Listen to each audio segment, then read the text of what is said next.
E se eu te dissesse que o serviço de música que você usa todo dia quase não existiu? Que o cara que criou o Spotify quase foi à falência antes mesmo de lançar o produto? E que, para sobreviver, ele teve que dar fatias da empresa para exatamente quem queria ver ele fracassar? Mas antes de continuar, já estamos chegando nos 500 inscritos aqui no canal. Se você quer aprender os bastidores dos maiores negócios do mundo, se inscreve e dá essa força pra gente. Bora nessa? Volta comigo para 1999. Um garoto de 16 anos, chamado Daniel Ek, morava com a família num bairro simples de Estocolmo, na Suécia. Os pais começaram a perceber algo estranho. O moleque não parava de chegar em casa com televisões caras, computadores, equipamentos. A mãe olhava para o pai e pensava: não tem como nosso filho pagar por isso. Será que ele virou criminoso? Mas não. O Daniel tinha criado o próprio negócio aos 14 anos. Montava sites para empresas da vizinhança e cobrava por isso. O menino era um prodígio de tecnologia e nem sabia direito o tamanho do que tinha nas mãos. Aí chegamos em 2001 e é aqui que a história começa a ficar interessante. O mundo inteiro estava de cabeça para baixo por causa do Napster. Se você não sabe o que foi o Napster, imagine um aplicativo onde qualquer pessoa podia baixar qualquer música de graça, de forma completamente ilegal. Em menos de 2 anos, o Napster tinha 80 milhões de usuários. 80 milhões. As gravadoras entraram em pânico total, processaram o Napster na justiça e derrubaram o serviço em 2002. Problema resolvido? Nada disso. O comportamento dos usuários já tinha mudado. No lugar do Napster, vieram o Kazaa, o LimeWire e o Emule.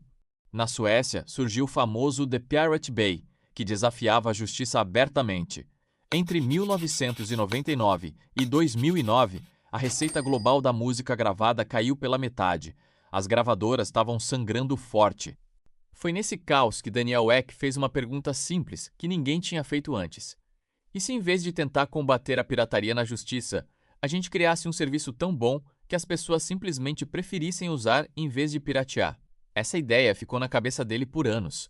Enquanto isso, Daniel foi construindo sua trajetória. Largou a faculdade de engenharia depois de 8 semanas porque achou lento demais.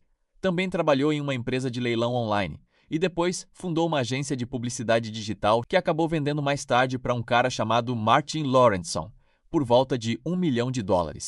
Aos 23 anos, Daniel Ek era dono de uma Ferrari e morava em apartamento de luxo em Estocolmo.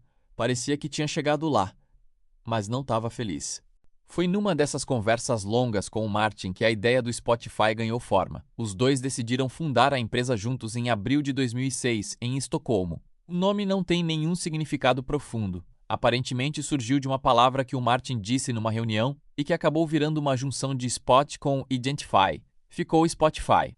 Mas aqui começa o pesadelo. Para um serviço de streaming de música funcionar, você precisa das licenças das gravadoras e convencer a Universal, a Sony e a Warner a confiar num produto que nunca tinha sido testado, num modelo de negócio que elas nunca tinham visto. Foi uma batalha que durou quase 2 anos.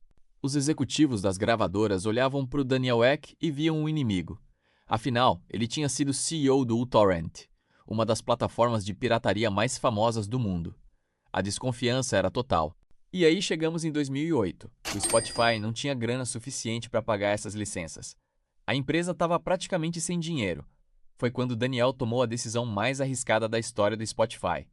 Ofereceu participações acionárias da empresa diretamente para as gravadoras. Ou seja, ele deu um pedaço do próprio negócio para quem era seu maior inimigo. Universal, Sony e Warner entraram como acionistas do Spotify. Era uma aposta maluca dos dois lados. As gravadoras apostavam num modelo que elas mesmas desconfiavam, e o Daniel apostava que ia conseguir crescer o suficiente para fazer esse modelo funcionar.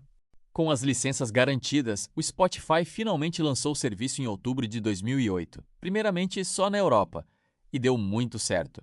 As músicas carregavam instantaneamente. A busca era simples, o catálogo era enorme, e o mais importante, era mais fácil usar o Spotify do que piratear. A proposta do Daniel Ek tinha se provado certa. Em 2 anos de operação, a empresa levantou $85 milhões em rodadas de investimento. Mas o grande salto veio em 2011, quando o Spotify desembarcou nos Estados Unidos, o maior mercado de música do mundo. As gravadoras, que naquele momento viam a receita caindo globalmente, decidiram apostar mais fundo. Universal, Sony e Warner ampliaram seus acordos com o Spotify e se tornaram as maiores acionistas da empresa.